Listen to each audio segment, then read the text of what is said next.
Nah, teman-teman sekalian, salah satu hal untuk kita mengetahui potensi bisnis perusahaan tersebut adalah kita harus mengenal yang namanya analisa fundamental.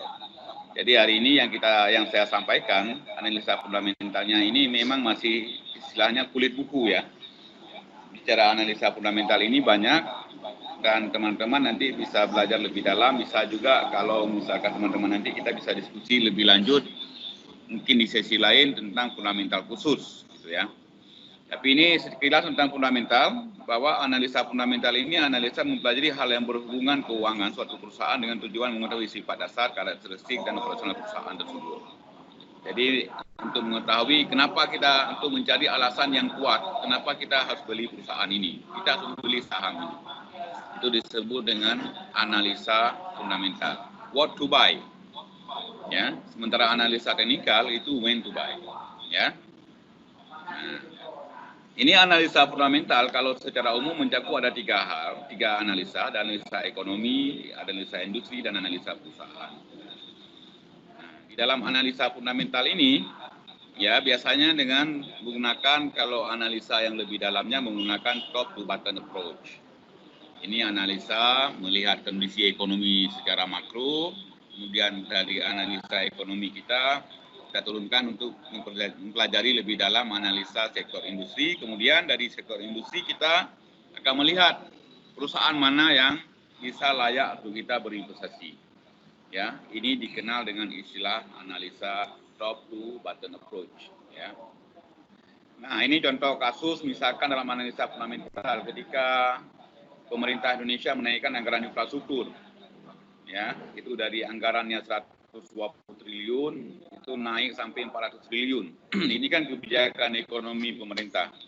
Dalam analisa makro, ini akan dianalisis kira-kira kebijakan ini akan berdampak kemana. Nah, anggaran infrastruktur salah satunya adalah membangun mega proyek jalan tol sampai 1050 km tol Indonesia. Nah, dari analisa ini kita lihat kemana kaitannya. Ini salah satunya adalah ke sektor jalan tol. Itu jasa marga, harga sahamnya itu bisa naik 30% dalam beberapa bulan. Ya, dalam hitungan 7 bulan harga sahamnya bergerak naik sampai 30%. Ya, ini dari harga saham jasa marga di harga 4 ribuan itu naik sampai mencapai angka tertinggi 6.750. Ya, karena kenapa dengan anggaran infrastruktur ini, maka site dari jasa marga ini bertambah besar. Ya. Nah, sehingga orang bertambah yakin berinvestasi di saham ini. Nah, contoh berikutnya itu ada ketika dulu BI mengeluarkan aturan baru tentang DP kendaraan bermotor. Itu hanya 20%. Apa dampaknya? Ya, penjualan kendaraan bermotor dengan DP hanya 20% itu meningkat drastis. Nah, ketika bicara kenaikan penjualan kendaraan bermotor, tentu kita yang berinvestasi di pasar modal tentu langsung terkonek otomatis. Ini siapa nih yang akan terdampak? Siapa yang akan menerima kue pembangunan ini, kue kebijakan ini? Maka bisa kita lihat saham Astra, ya, Astra International Indonesia, ya, ini kenaikan harga sahamnya dari 5.000 naik sampai mencapai bahkan 9.000 lebih, ya. Ini 40% kalau kita hitung rata-rata dari harga 5.000 naik ke rata-ratanya naik 40%. Tapi kita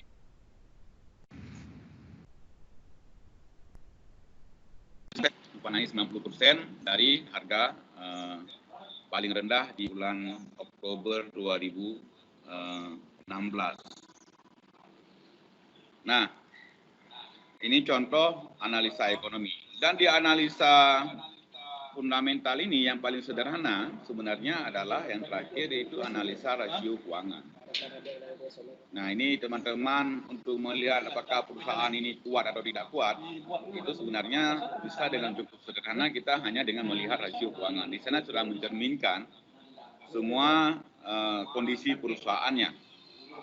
Nah, secara mendalam di analisa rasio ini kita tentu harus paham cara membaca laporan keuangan, ya, yang terdiri dari 3 komponen laporan keuangan. Yang komponen utama yaitu neraca, laporan laba rugi, dan laporan harian kas.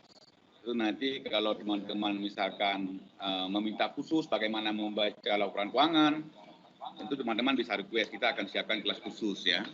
Bagaimana mendalami item-item yang ada di laporan keuangan ini. Tentu yang tidak kuliah di akuntansi, kadang-kadang bicara keuangan ini bicara momo, wah berat kali ini laporan keuangan. Tapi setelah kita dalami, ternyata wah sederhana sekali cara membaca laporan keuangan ini. Rasio-rasio pun di dalam laporan keuangan ini banyak, ada rasio likuiditas, secara umum dibagi 5, kalau bagi orang pemain di pasar modal. Ya, orang investor di pasar modal ini rasio-rasio keuangan ini dikelompokkan ke dalam 5 besar. Ada rasio likuiditas, aktivitas, rentabilitas, solvabilitas, dan rasio pasar. Jadi rasio pasar ini hanya dikenal oleh orang yang berinvestasi di pasar modal. Ya, kalau orang yang emitennya tidak ada kaitan dengan pasar modal, tentu rasio pasar ini tidak dikenal lah, karena harga sahamnya tidak fluktuatif. Kalau rasio likuiditas ini secara umum salah satunya adalah current ratio, ya. Itu bicara aset lancar dibagi dengan kewajiban lancar. Itu melihat kemampuan perusahaan membayar hutang dalam jangka pendek. Ini sebagus-bagus perusahaan current ratio-nya harus di atas 100, ya. Di atas 1. Artinya perusahaan mampu membayar kewajiban jangka pendek dalam tahun tersebut. Kemudian ada rasio aktivitas, ya. Ini melihat efisiensi perusahaan ini, seberapa efisien perusahaan ini dikelola. Ini contoh salah satunya adalah total asset turnover, melihat penjualan dengan rata-rata total aset. Kita harus membandingkan rasio ini pada perusahaan yang sektor sejenis, ya. Nah, kemudian ada juga rasio profitabilitas, itu laba bersih dibagi dengan penjualan bersih, ya. Ini juga penting untuk kita lihat perusahaan ini apakah dia produktif atau tidak, gitu ya. Kemudian ada yang banyak orang dibicarakan, itu bicara rasio solvabilitas, rasio daya tahan. Apakah perusahaan ini akan bertahan jangka panjang? Ini rasio untuk melihat total utang dibagi dengan total aset. Kalau debt rasio ini besar, berarti beban perusahaan jangka panjang ini berat. Salah-salah perusahaan ini bisa kolaps kalau dia tidak mampu mengendalikan utangnya. Ya, sebagus-bagus perusahaan adalah yang total utangnya itu lebih kecil dibanding aset. Ya. Nah, ini pemahaman yang harus kita pahami di bicara rasio-rasio keuangan yang lain. Tapi bagi kita investor di pasar modal, sebenarnya cukup mengetahui 3 item hal ini, ya, di rasio pasar. Ini bicara fundamental. Jadi kalau kita bicara fundamental, kita sebenarnya di pasar modal ini cukup mengetahui 3 hal ini kita dalami dengan benar. Ya, rasio pasar. Yaitu yang pertama bicara PBV, price book value. Bicara nilai buku. Ya, yang kedua bicara PER, price earning ratio. Yang ketiga adalah earning per share. Ya. PBV itu book value, yaitu harga saham dibagi dengan book value per share, nilai buku per lembar saham. Kemudian price earning ratio, itu harga saham dibandingkan dengan laba per lembar saham. Jadi dari sini kita sudah bisa melihat di PER ini, perusahaan ini laba atau rugi. Ya, kita tidak perlu lagi membaca laporan laba rugi, dari sini kita sudah bisa lihat. Karena earning per share ini adalah laba bersih dibagi dengan jumlah saham beredar. Jadi ukuran sebuah saham itu mahal dan murah diukur oleh 2 indikator ini. Kalau di pasar modal ini, book value dan PER. Ini analisa yang paling sederhana, ya. Nah, ini contoh dalam kasus ini book value. Jadi kalau bicara PBV ini jelas bahwa book value ini adalah total ekuitas dibagi dengan jumlah saham beredar. Jadi misalkan Telkom, total ekuitasnya 100 triliun, saham beredarnya 100 miliar. Maka book value Telkom itu adalah Rp1.000 per lembar. Ya, sementara PBV itu harga saham dibagi dengan nilai buku per lembar saham. Ya, book value saham ini dalam contoh kasus misalkan BRI. Ya, harga saham di pasar kemarin 3.080, book value BRI itu adalah 1.437. Maka kalau kita hitung secara PBV, itu PBV BRI itu adalah 2,14. Artinya apa dalam di sini terjemahannya? Saham BRI dihargai di pasar 2 kali dari nilai yang seharusnya. Kalau BRI bubar, maka harga sahamnya, harga buku BRI itu hanya 1.437 per lembar. Tapi di pasar dihargai oleh investor itu 3.080, artinya 2 kali dari nilai bukunya. BNI, harga sahamnya 4.610, book value-nya 5.700. Nah, ini termasuk saham yang sedang diskon. Ya, artinya nilai bukunya lebih mahal ketimbang harga saham di pasar. Nah, ini PBV-nya cuma 0,80. Bank Mandiri, harga sahamnya 5.600, book value-nya 3.718, itu 1,5 kali. Artinya saham Bank Mandiri ini lebih mahal, ya, secara book value ratio dibanding dengan saham BNI. Bank BTN, 1.320, harga sahamnya book value-nya 1.600, jadi PBV-nya 0,82 kali. Ini dari 4 perbandingan saham ini kita sudah mengetahui saham yang mana saham yang sudah kategori mahal, ya, mana saham yang masih kategori diskon. Jadi secara book value ini BNI termasuk saham yang masih diskon, ya. Nanti secara teknikal nanti akan diulas oleh Pak Ubay apakah BNI ini layak invest atau layak trading. Nah, ini nanti Pak Ubay yang akan menjelaskan. Ya. Saya hanya menyampaikan secara fundamentalnya. Nah, ini kan yang namanya fundamental sederhana ya demikian, ya.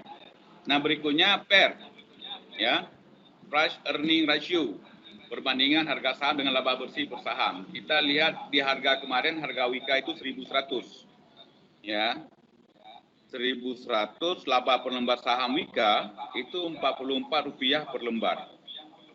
Nah, artinya dari sini apa, Wika ini dalam kondisi pandemi dia masih untung, gitu ya. Nah, dengan dia earning per share-nya 44 per lembar, maka PER-nya itu 25 kali. Ya. Sementara waskita harga sahamnya 615, itu earning per share-nya 13, maka PER-nya itu 47. BTPP earning per share-nya Rp5 per lembar, maka PER-nya 184 kali. Ya. Adikarya harga sahamnya 580, earning per share-nya 6, PER-nya 96 kali. Sebelum pandemi ini, di tahun sebelumnya, perusahaan-perusahaan ini itu semuanya bergerak rata-rata di bawah 20. Ya. Nah, ini karena pandemi labanya turun, maka PER-nya naik. Nah, ini juga misalkan ditanya, kenapa saham waskita ini turun dari 2.000 sampai 615? Salah satu penyebabnya, kenapa investor jual saham ini, karena pendapatan perusahaan turun, ya, labanya turun drastis dari dulu 130 per lembar earning per share-nya, sekarang tinggal 13. Maka harga saham waskita dari 2.000 turun ke 615, maka itu adalah secara fundamental itu dianggap wajar. Ya, seiring dengan berturunnya laba perusahaan. Tapi ketika nanti waskita labanya naik lagi, maka saham waskita bisa jadi secara fundamental dia akan balik lagi nanti ke harga 2.000. Kalau laba waskita ini kembali normal seperti sebelumnya, ya. Jadi kalau bagi value investor itu akan juga dilihat, bukan hanya dilihat hari ini, dia akan memforecast ke depan. Dia akan membaca kebijakan pemerintah yang akan menguntung waskita ini apa saja. Karena waskita, Wika, PTPP ini perusahaan yang telah go internasional. Karena di luar juga mereka dipakai sebagai mitra membangun infrastruktur. Contohnya di negara Afrika itu menggunakan Wika, waskita ini sebagai mitra, termasuk di Arab Saudi. Rehab Masjidil Haram ini dilakukan oleh anak bangsa, itu Wika dan waskita. Ya. Nah, ini ke depan juga mereka bisa setelah pandemi ini tentu negara-negara akan mulai membangun infrastruktur dalam skala besar, tentu Wika dan waskita pasti akan diajak, termasuk di Filipina itu. Wika diajak membangun rel kereta api. Nah, maka di antara misalkan posisi hari ini dan antara 4 saham ini mana lebih bagus secara fundamental? Tentu Wika lebih bagus, ya, dibanding waskita. Waskita lebih bagus dibanding Adikarya. Adikarya lebih bagus dibanding PTPP, itu secara fundamental. Kembali saya katakan itu secara fundamental. Nanti secara teknikal juga akan diulas oleh Pak Ubay. Nah, ini saya kira dasar-dasar fundamental. Jadi kalau ada bertanya misalkan bagaimana cara mudah melihat PER ini, teman-teman tentu sekarang sudah banyak aplikasi yang bertebaran ya di dunia Play Store dan App Store. Tinggal teman-teman download RTI Business ya. RTI Business ini sangat membantu kita di dalam investasi saham. Kalau misalkan teman-teman punya Android, tentu Android harga RTI Business sangat membantu ya. Nah, nanti mungkin setelah ini mungkin Pak Ubay juga nanti akan men-sharing melihat secara teknikal. Nanti secara fundamental ini kita akan cari lebih dalam ya, mungkin di sesi tanya jawab nantinya. Nah, itu Nabila, mungkin kita kasih kesempatan dulu kepada Pak Ubay.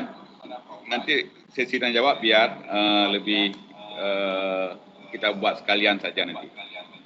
Oke, demikian Bu Moderator.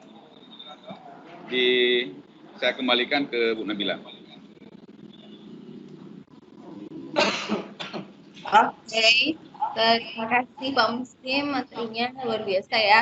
Jadi kalau misalnya selama ini kita kira untuk menganalisa fundamental itu harus download laporan keuangan dulu, kemudian pelajari prospektusnya, pelajari neracanya, laporan laba rugi dan sebagainya, itu sekarang ternyata udah nggak sesulit itu lagi karena sudah ada yang namanya rasio-rasio keuangan yang bisa membantu kita menganalisa laporan keuangan secara lebih simpel. Jadi nggak perlu ditulis ya. Sudah ada rasio-rasio yang tersedia di aplikasi berbagai website, jadi sudah lebih mudah semuanya ya. Baik, untuk teman-teman yang ingin bertanya, boleh langsung aja di chat di fitur chatnya, atau boleh juga melalui grup WhatsApp kita. Nanti akan kita jawab sekalian setelah sesi materi yang kedua.